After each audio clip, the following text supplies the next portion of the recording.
The Beyond the Fame podcast is fed by Lido Pizza. Lido Pizza never cuts corners. For menu and locations, visit LidoPizza.com. This month's programming is sponsored by Signature Theater, presenting the DC premiere of the untitled, unauthorized Hunter S. Thompson musical. Follow the godfather of gonzo journalism as he barrels through American history in this critically acclaimed new rock musical now through July 13th. Buy tickets now at sigtheater.org. And of course, this podcast would not be possible without our longtime title sponsor, the Hollywood Casino at Charlestown Races in West Virginia. Upcoming featured entertainment includes Kevin James adding a second show June 7th and Band of Horses June 14th. Details and tickets at HollywoodCasinoCharlestown.com. Must be 21 to enter the casino floor and attend a show. Gambling problem? Call 1-800-GAMBLER.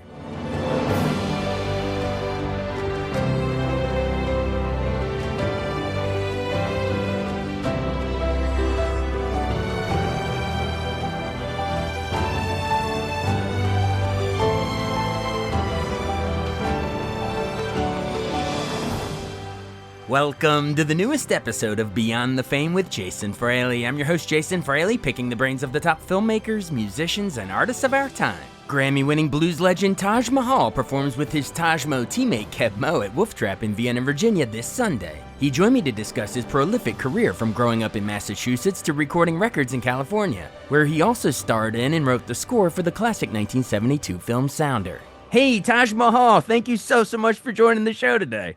Thank you, Jason. We are talking to the blues legend because you're going to be performing with your pal Keb Mo at Wolf Trap in Vienna, Virginia on Sunday, June 8th. Now, I know you two first teamed up on that Grammy-winning album Taj Mo in 2017. So will you be playing any stuff off of that record, or is this going to be more of your second one? There'll be a few pieces off of that. Okay. But mostly Room on the Porch, the next one? No, it'll be across. We're focusing on Room on the Porch, but, you know, both of us have a wealth of music, you know, so it's got a nice cross section. But the focus is on Room on the Porch. But there'll be material from the first Taj Mahal and material from other parts of our musical legacy. Yes, I mean, between the two of you, you got plenty of the quote-unquote greatest hits you can sprinkle in on the set list as well. But it will be a combo of the Taj Mo from 2017 and the Taj Mo 2025. Great. I actually interviewed your colleague there, Keb Mo, last year, and I was joking that people love Taj Mo so much that now they wanted Mo Taj. They wanted more Taj. Any chance you'll flip the order of that, or is that just too bad of a pun? We shouldn't even go. No comment. In all seriousness, Keb Mo said that it's a legend and a hanger-oner, and he said he's the hanger-oner and you're the legend. He says Taj Mahal is a giant. What can you say to praise him? Flip it. If he listens to this, you know, why is he a giant? Well, because he got the message. You know, oftentimes what happens is that you have somebody that works diligently for 20, 30, 40, 50 years, and then the young, you know, and this is not to say this is where he was, but the young upstart comes along, and somehow all those years that guy that is being imprinted upon, you know, is like kind of like they go like, well, yeah, sure, and now you know, and then that young upstart doesn't pay attention to how he's being played by the industry, okay, and number two, he doesn't understand that you've been given a gift, a intergenerational gift from your ancestors and from the creator. And so what you need to do is that, yeah, you might imprint really tight and learn something almost note for note, but the object is to pivot and put your own voice in it and create something that somebody else down the line will imprint upon you. And, you know, and that's the whole thing. And the record industry doesn't set you up that way. You know, it tends to control what makes them money and not what has to do with culture or ancestry or, you know, passing along. So what I love about him is that he got the right idea. And so he's created his own sound. You know, there's no other than the two of us that we were American African griots, you know, playing music. his sound is totally different than my sound.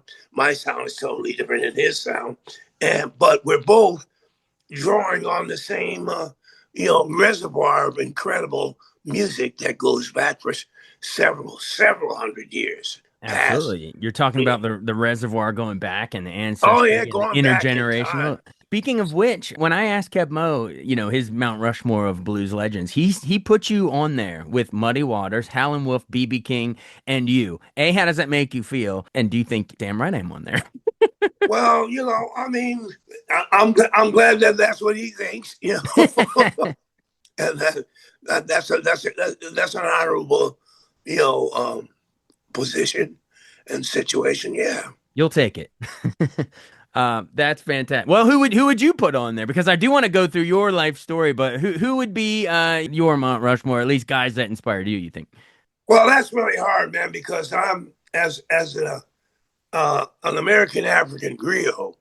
I know a lot more people than and I don't. Me personally, I don't play people on that kind of stage. Yeah, That in that kind of situation. And I used to go for.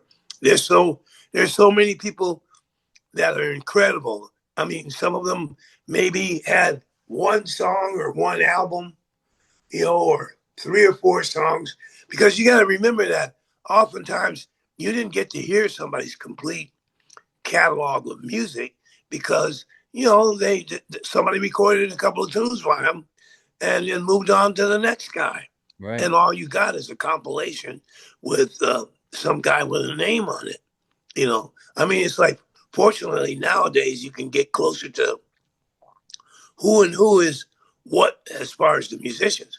But back in the 50s, and even to some extent in the 40s, if you were looking for some of the older music, if it hadn't come through the popular channels, you couldn't hear it. And then even if you got back there, there were old scratch. The amount of records sold, sort of dictated what you got to hear. And then there was kind of a subterranean thing of all these people who loved the blues and who put their own personal money up and put these albums out there, and many of them just kind of, languished and more by the side of the road, and got picked up in the 60s. And then there was a bunch of movement forward and brought some light to some of these great older players from the 20s and the 30s, but again, it's always in reference to the commercial music business. And so it's like, people just haven't heard, you know, they haven't. Absolutely. But Well, no, Mount Rushmore, I'm always, there's always somebody that you never heard before that's just blows your mind because, of their musical ability and their writing and, yeah. yeah, I'm, I'm with everybody that did something real good. That's a great answer. And what I love about these conversations is I want this to be, not only a celebration of your life and your music, but also like a bit of a history lesson for the genre itself. Like I'm just sitting back listening to you, talk about going back to the 20s and 30s and 40s, and that's the history that I'm trying to put down here for the record in audio recording, so people can listen to this for years and learn the history of this thing. Um, Well, I mean, the electronic microphone didn't happen until 1925, yeah, and so and then in 23, 25, and then 4 years later, we had the Great Depression, mhm, and so the bottom fell out of the record industry, and it wasn't until the ladies came along, and I mean Bessie Smith and Ma Rainey and Trixie Smith and Diamond Teeth Mary and Sippy Wallace and all of the, I mean, we can go on and name names. yeah, They were the ones that pulled the record business out of the hole and started selling the first million blues albums. I mean, the blues was the women's space for a long time. This is, this should be all known history, yeah. or known our street, or known her street, and it didn't start just when they put the microphones in front of these folks, it had started several centuries earlier, like 11, the 7th, 8th, or 9th century in West Africa. The style of playing and how it affected everything that happened. It was a melange of things that came along. You know, the Africans from the West Africa. Celtic music from Ireland and England. Music from Spain, France, and Portugal. In the so-called New World that created the sound that we know now. But why is that? Why do they put the damper on that? It's like it should be visible. It should be a visible situation. Well, Which because brings up, too many people don't think the world existed before they were born. That's the oh problem. yeah, well that's too bad because Yeah. that means they'll be here and then they'll be gone.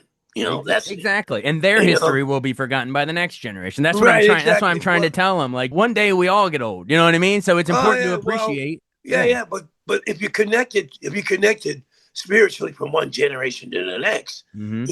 that's a really important thing.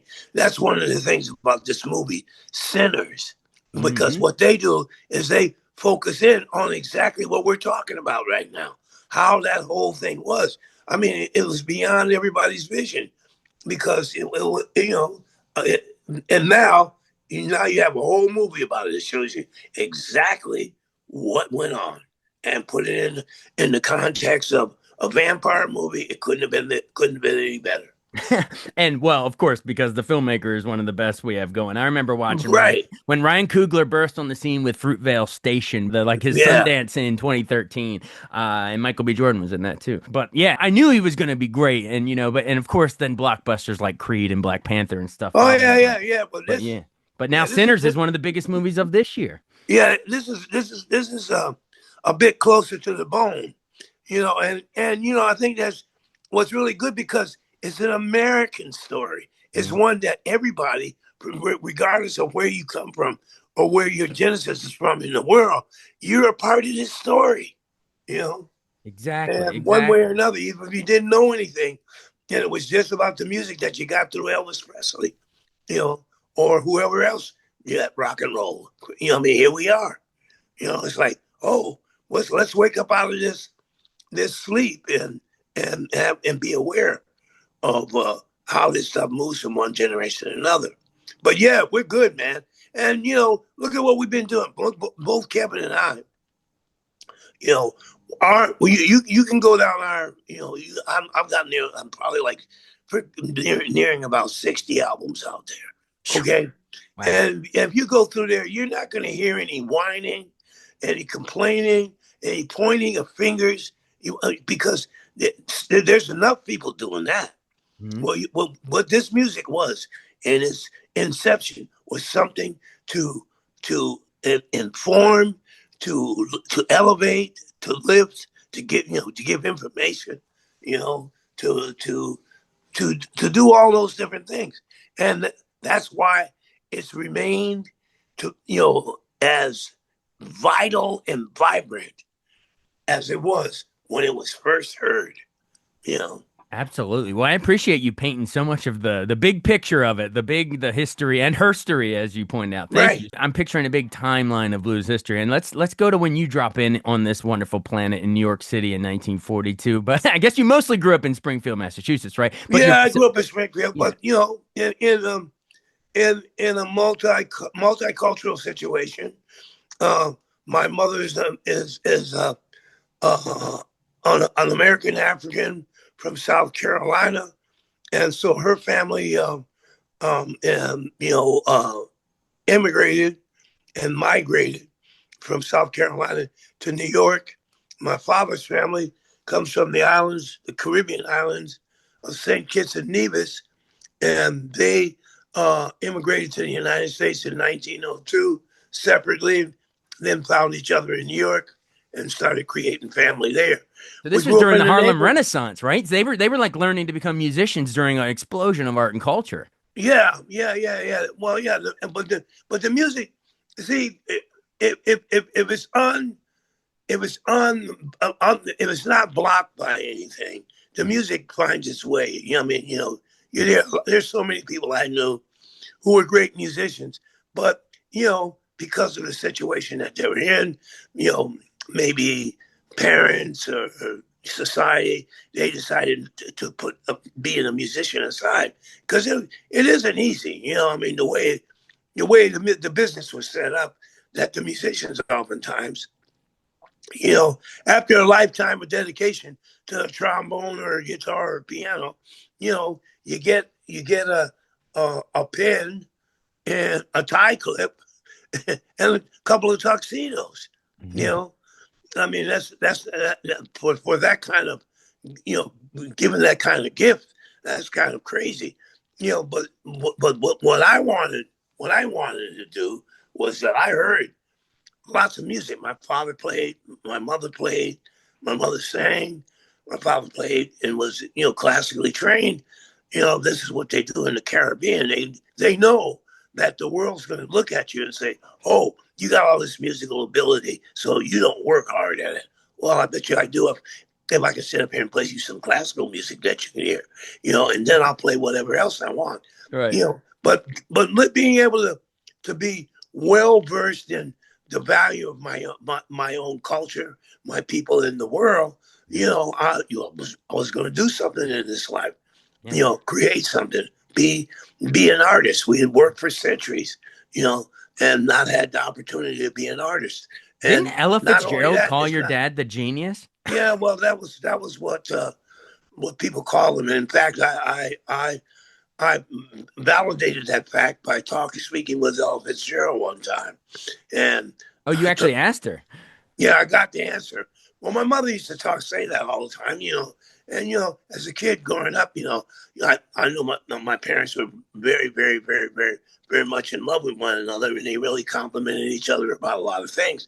So this was something that was outside of the whole thing that I wanted some closure on, and I certainly got it from Ella, and it was really good. And a few other people who knew about him when he was working at the time, because I mean that's when my parents met, was when Ella Fitzgerald had this song, "A Tisket, a Tasket," and she was playing at the Savoy Ballroom with what's his name, Chick Webb's band, and my father came over to bring some charts from musical charts and Wow.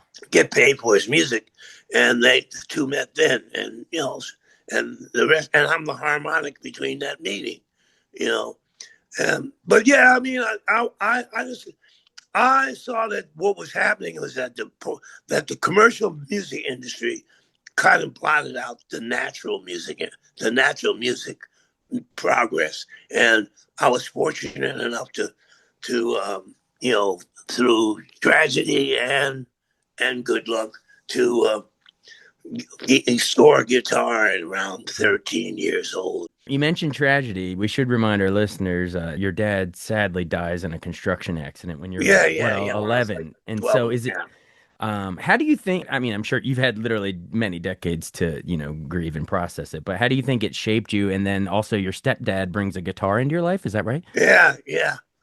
Well, it, it made me focus on the fact that uh, we've been resilient for generations, Yeah. for centuries, and that was the mark in the sky that I had to pass. Mm. I had to live up to that. So, it was like, yeah, these things happen, but you still have to do something with your life. You can't have that overshadow what it is. It took years to really get it together, because people didn't really know about therapy and all that. We never had any therapy for any of that. Yeah. But I think that if music had not been there, I don't know where. I have no idea what could have happened, but I But know didn't you that almost music become was. a dairy farmer? Weren't you like an FFA kid before you Yeah, were yeah, born in yeah, yeah, music? yeah, yeah, yeah. Well, I My was wife's always. gonna love that. She grew up in FFA. Oh yeah, I I mean, was always interested. I watched my father, who was, as you say, a genius. You yeah. know, work a 9 to 5. Oh, actually, like swing shift, 3 to 11, 7 to 3, and 11 to 7. Mm. For the years that he was, working for this particular company. He worked for Chapman Valve for a while, and then eventually finished his work working with Tire, which was a subsidiary of U.S. Rubber. But anyway, moving on is that the fact was that here were all these players who played by ear, who played music, and which came first, the music or the paper? Paper didn't come first. People played music, and they passed it along from generation to generation without paper, without notes Right. written on paper. So what I saw was that kind of playing was discouraged, particularly here in the West. If you couldn't read, well, they discarded you. Really? Did you hear the sound of this man's music? Right. Yeah. I'm not saying no to written music. Yeah. I'm just saying yes to unwritten music. It's all kinds. Yeah. Yeah, you don't have to put 50% of your energy into the no and 50% of the energy into the yay. Put Yeah. 100% into the yay, and that's what I do. You know.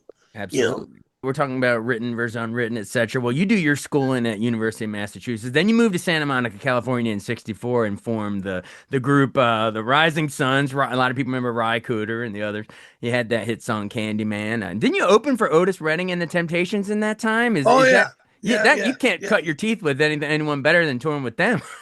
Oh yeah, yeah, yeah. We were lucky. Well, there were a bunch of there, Elmer Valentine and Mario from Chicago were part of the guys that ran the Whiskey a Go Go, and another club called the Trip, and then a third club called the Roxy. And Elmer grew up. They both grew up in the Chicago during the Chicago blues years and Chicago R&B years. In those years, in any of those clubs, they always had to have policemen inside the club, one or two, a club, just in case things got rowdy, whatever, you know. And so those guys grew up listening to this great music. Then Yeah. they came out to California, and the Californians had no grounding. Some Californians had no grounding. The majority of them for the music. So they started doing their things at the Whiskey a Go Go, and they really liked us, Right there on the because of Sunset Strip. He yeah, took right over. on the Sunset Strip. Yeah, Yeah. right. And in fact, the trip was right across on the same street, right across from where the House of Blues used to be. Yeah. And so we got to, they brought all the Temptations, Martha and the Vandellas, Smokey Robinson and the Miracles. Let me see. Um, uh, oh man, the guy from Texas was Sam the Did you Sham and say the Wooly Bully? Pharaohs. Sam the Sam Sham and the Sam and the Pharaohs. Pharaohs. Yeah. They Yeah. brought Joe Swift and his orchestra. They brought uh, also they brought Booker T and the MGs, and we got to open for all those kind of groups. I mean, the audience was really, it was really there were lines between audiences Yeah. because people lived in different parts of the Los Angeles area, and they only heard the music over the air. They weren't part of the culture, and then so, but once they got there and they saw what was happening, I mean, when in those days, if you were an opening act, people oftentimes, would either clap very minimally or not at all, Hmm. you know, and so you had to, play yourself and get out the way. But because the marketing had set it up so that everybody knew the, the headliner, but they didn't know anybody else. Or did they know how to listen to music? Yeah. You know, because I mean, if I go somewhere and there's a youngster playing, and I don't know what his name is, and I never heard him before, I bet you I can hear what he's got talent or not.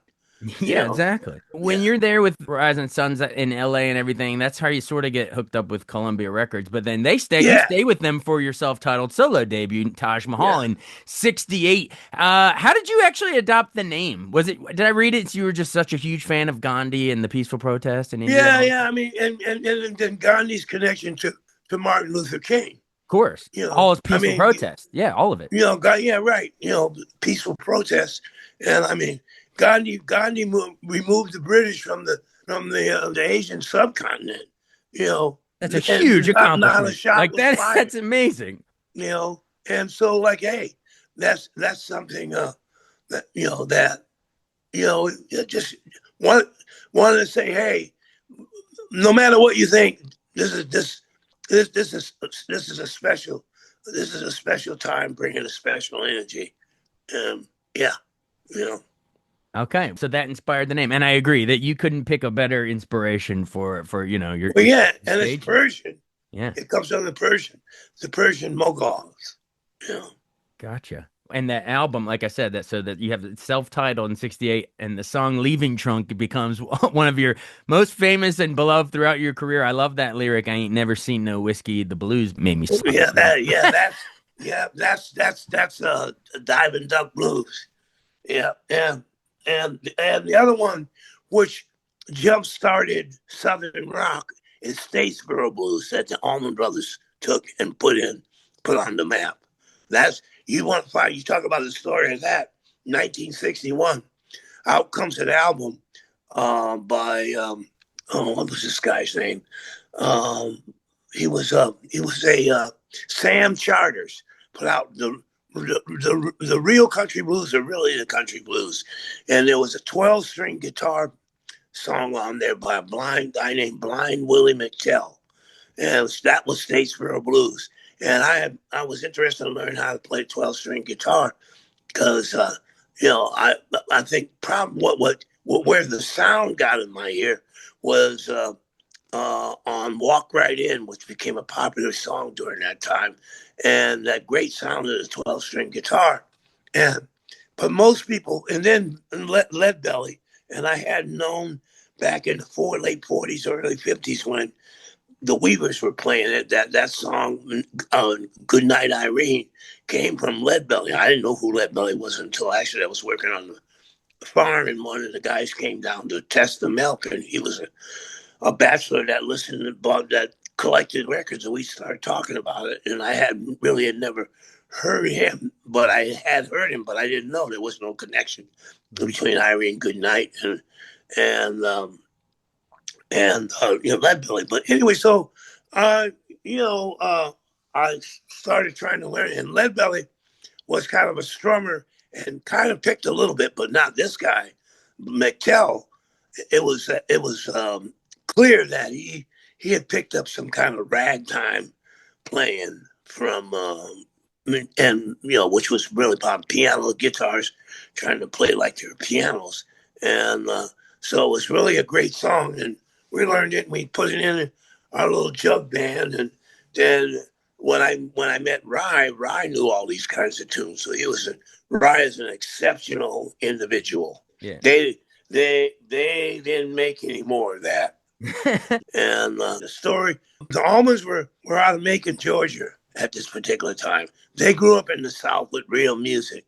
So when they came out in the music business, they were not really thrilled with a lot of players because they weren't anchored in the real music, and they didn't connect themselves to the real musicians. They go to the well, collect something, and then never go back to the well or acknowledge where they got their information. Right. And the Almonds always did acknowledge where they came from and their real connection. And so when they came out and they heard us playing, they liked the way we played and the style and the type of music that we played. We didn't really know each other that back then. That's when they were called Hourglass, and then they became Almond Joy, and then they came the Allman Brothers. And so anyway, what was happening was that I think it was Greg convinced Dwayne for his birthday to let's go horseback riding. Okay, so they went horseback riding, and the guy that gave him saddle up and gave him the horses said, "Look, you can ride them on the dirt paths, but don't ride them across the blacktop road. They'll get skitterish. They don't like the way the blacktop road, you know, asphalt road feels under their hooves." So, of course, they're riding along this road, and they said, "Well, look, let's cut across here." And said, "Hey, you don't want to do that." They did. Dwayne got bucked off and broke his arm. Oh no. Okay, so he was he was really upset. So here his birthday comes up. He's in bed. He also contracts some kind of cold during this time, and so he's in bed, and he is not happy with baby brother. Okay, and so baby brother figures that he better do something because he's in and so he hears this album, because he knew that both of us knew each other, and they knew our group, and he brings the album over to the house, and he has some other kinds of refreshments and knocks on the door and runs away. Okay, so you know Dwayne gets up, goes to the door, arm in a sling, arm in a cast, and picks up this album and the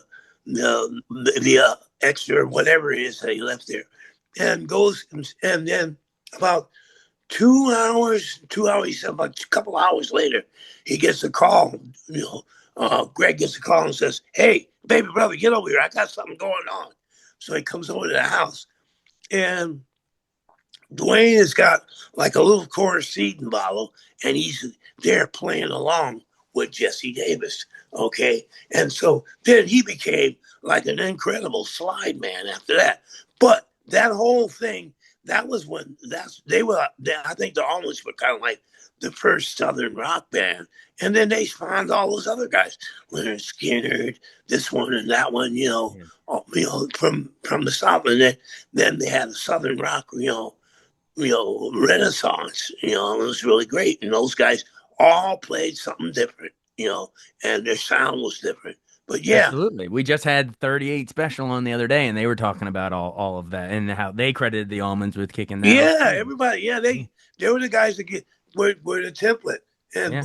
but Statesboro Blues now is in the rock lexicon. I mean, I went to Brazil, and I played with some rock and rollers in Brazil, and I hadn't played that song since the last time I played it with Jesse Davis. Wow. And I went to Brazil, and them boys, they brought it back. I mean, I love it. yeah. I love it. Well, thanks for such a deep dive into Statesboro Blues. Maybe you'll see that Wolf Trap coming up this weekend, folks. You got to come to the show to find out. That's a teaser. But I did want to ask you really quick about your movies. I'm a huge movie guy. So not only the Rolling Stones Rock and Roll Circus, the concert film with Lennon and The Who and Jethro Tull, that's really cool. But I really wanted to ask you about Sounder in '72 because you star in it and you score it. I can't think of that movie without your memorable, your harmonica there. So real quick about the acting part of Sounder though, because you're with Cicely Tyson and Paul Yeah. Winfield. They both get Oscar nominated performances. Not to mention Best Picture and Screenplay. And you're working with Martin Ritt as the director. He's the one that got the great performance out of Paul Newman and HUD and James Earl Jones, Great White Hope. Yeah, of course, yeah. Sally Field and Oscar and Norma Ray after. So yeah, he's gotten lots of great performances. But what was his sort of approach to directing you and Cicely and Paul, as actors? Well, first of all, it was an interesting guy. They had presented him with the Giant Step album, and so when he heard the first, he heard the first side. He says, "I don't know. I don't think this isn't what we're looking for," and they hadn't played the second side, which was more the acoustic stuff, which is what I would eventually do. I wouldn't have done had I been the person that said for them, because people just grabbed the album and said, okay, well, this is what the guy's doing, and passed it to him. And what I would have done is made sure that he got the second side. The Old Folks at Home was the direction that we would go in. Mm-hmm. But anyway, so I actually went to, we flew down. I flew down with Bill Graham down to the set of Sounder and actually played, did some live playing of the music. And so that kind of settled it with Martin. And then he realized he hadn't heard the second album, which is The Old Folks at Home, which was all the older acoustic music to show people how, because first album was kind of like jam, call a bunch of musicians up and show up in the studio, and I give instructions what to play, and what the tape catches is what they get. Next time around, it's a little bit more organized. We got a band. Right. We got arrangements, and it worked out real well. Finally, he heard what I could play, and then had me read some dialogue and realized that I could also act. Nice. So I went from there. But I mean, the real upshot of the whole thing is that Cicely Tyson and I worked together in that movie, and all during the time that we worked in the movie, we didn't realize that we were distant cousins. Really? Yeah, her family comes from the second island that my grandparents were from, St. Kitts and Nevis. Mm. She's from Nevis. She's from Big Tyson's family in Nevis, and I have cousins and relatives from over there in Nevis as well as in St. Kitts. And it wasn't until years and years later when we discovered that we were, distantly related, distant cousins. Wow, that is a great story. Thank you. I Yeah. never knew that. And rest in peace. I actually got a chance to talk to her briefly on the red carpet when they gave her the Kennedy Center honor in what was it, like 2015, about 10 years ago.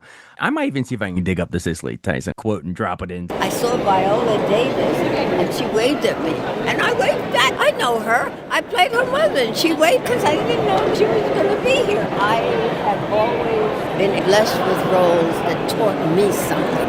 And from each one of those characters, I have learned something. When I am retired, it's because he says, well done. What a legend. What a legend. Oh yeah, amazing, amazing body of work. And again, she didn't play none of those, none of the harlots and stupid stuff that they were trying to give her to play. She just said she waited till a good role came along, Yeah. and it was, essentially this is where we're at with people that come out of that kind of Caribbean background. They just won't just do anything, because the film submits whatever you do, in perpetuity. Yeah, frozen in time, baby. Yeah, frozen in time. It's like no, here we go. Let's do the real. Let's do the real all the time. Yep. Exactly. The thing is, I remember being on the Flip Wilson show, and Flip Wilson looks at the camera and says that this is a nominated music, okay, and that this is the first all acoustic country blues soundtrack ever.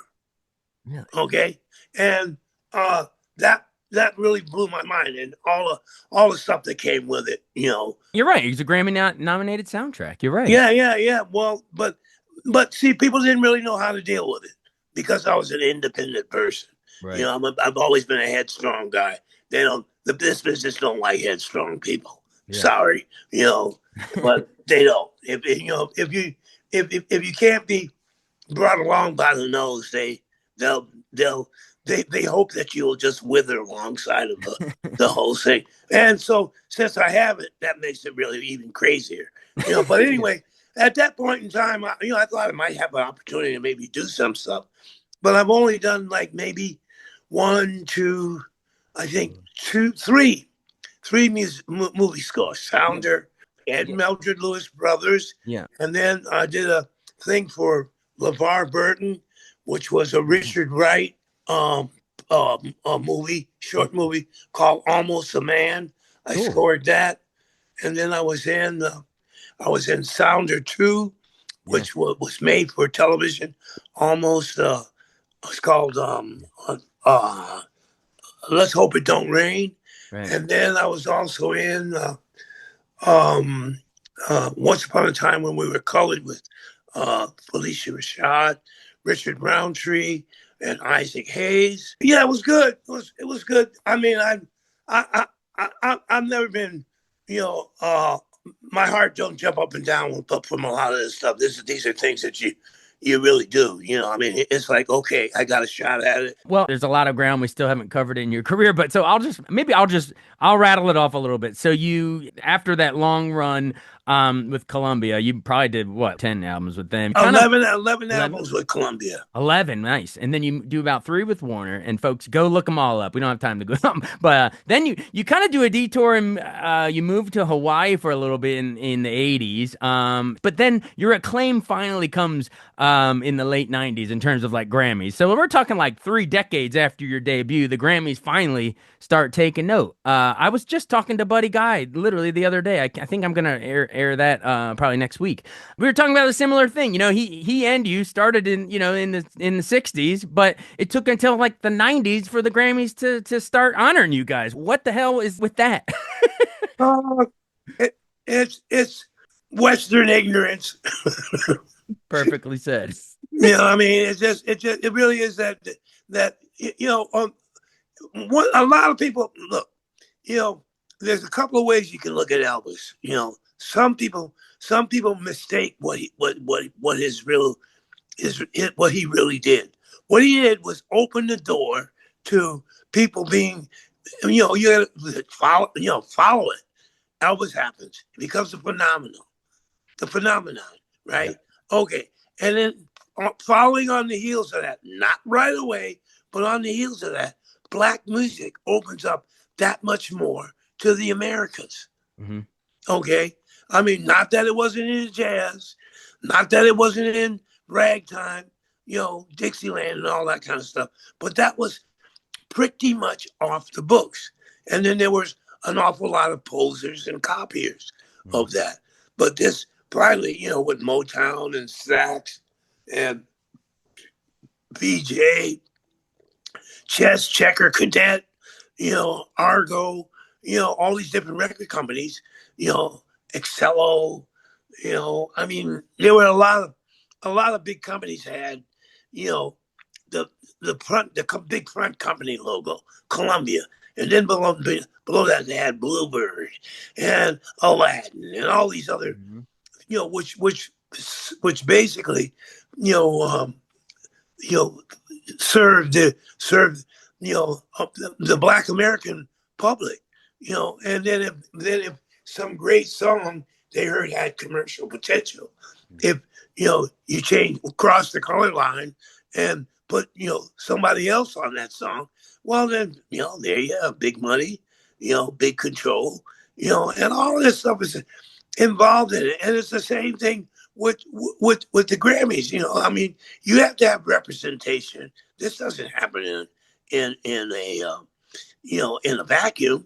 And you mean the people that are that are voting for it need to be representative? Yeah, you got to be represented by people, right, and who get in the lobby for you. Yeah. And so I don't complain about this. It happens. I mean, I'm not even finally got a Lifetime Achievement Award. Just this year, right? Yeah, Lifetime Achievement Award. Yeah. And I mean, it's like to continue on to be, my age is still playing music and touring and doing what I want. This is wonderful as far as I'm concerned. That's an achievement all the time. Yeah. Oh, that's great. Well, let me, I'll list the 5 Grammys again. Winning and losing, it doesn't matter because you did so much of your great work before they even started taking notice, like you're saying. But I'll just list them for posterity. You win your first one in 97 for Senor Blues. In 2000, you win again for Shoutin' in Key. Your third is for the aforementioned Taj Mahal, Come Out to Wolf Trap, baby.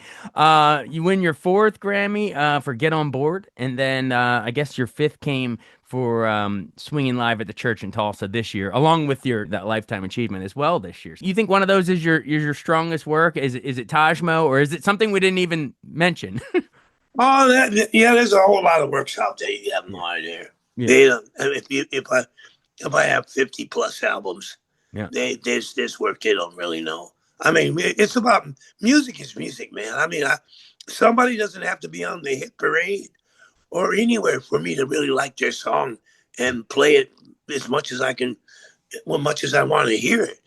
I mean, music is in a spiritual, place to move you. And if it don't move me, I don't care how popular it is. Its popularity doesn't move me. It's the actual spiritual movement. Right. And there are a lot of people out here that folks don't know. If they really, if they really understood how much music is here. There was a guy from Austria. I do not remember his name, but he had a company called Document Records. And his idea was that he wanted to document and put out every blues tune that was ever recorded. Wow. And believe you me, this guy, he went deep. And Johnny Parth is his name. Johnny Parth. Yeah. Document You're Records. right. You're right. Yep. Yeah. Well, that guy, I have vinyl. I have anything. If there's an artist that I've never like heard, or an artist that I've heard, and then going back to listen to his early work and going like, wow, like going back and listen to Louis Armstrong's early work, with the Hot Five and the Hot Sevens. Yeah. And hey, you play music and you didn't go back and listen to what Louis was doing, then you understand why he was elevated to where he was in this society, and as a musician in the world. I mean, there's trumpet before Louis, and then there's trumpet after, That's true. That's true. Well, you've been really generous with your time. I did want to ask, I mentioned Buddy Guy. What did he mean to blues? You sort of. Well, he was a young guy. Yeah. He was a young guy coming up behind Muddy. Yeah. I remember. I have the album there's an album, and you can see it's like Muddy's on the cover, and then there's a little picture of Buddy. Anyway, he came up. He came up, and Muddy was the big guy in town, and Muddy kind of brought him in, And there's a great album called Folk Festival of the Blues, and it's a live album with Howlin' Wolf, Little Walter, Muddy Waters, Buddy Guy, Sonny Boy Williamson, and really great. I mean, to me, at this point, he's the last guy standing. Buddy Guy, you mean? Oh yeah, Buddy's the last guy standing. Well, what about you? You're right there. No, I'm not from the Chicago scene. Oh, I see what you're saying. From the Chicago. Yeah, I got you. Yeah, because he's Louisiana to Chicago, as opposed to Mississippi to Chicago. Yeah. But yeah, nonetheless, he's the last guy. Him maybe, and Bob Strozier, bass player. Last man standing from the Chicago blues scene. Oh yeah, wow. Yeah. Maybe you got Billy Boy Arnold, but that's of that older group that cut that first music.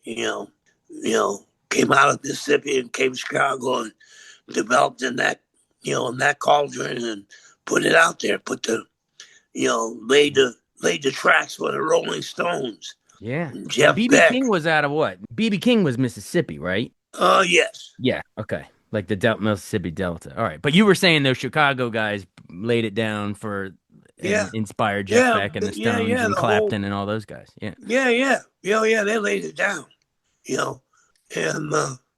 But there's something else that's also interesting. You see, there's three distinct migrations. The Eastern migration that went up to New York, Massachusetts, Connecticut, Rhode Island, Philadelphia, New Jersey, Pennsylvania, New Jersey, Maryland, and all that bunch. And then there's the ones that went up out Mississippi and Louisiana, a little bit of Alabama, and some Arkansas, went up to Chicago, a little bit over to Detroit with John Lee Hooker. And then there's the Texas and Louisiana that went out to California. There's an incredible blues scene in California that doesn't really get, as much light as should.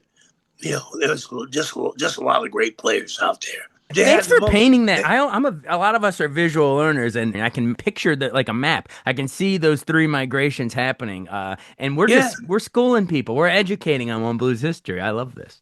Oh yeah. And I mean, it's not something that's past.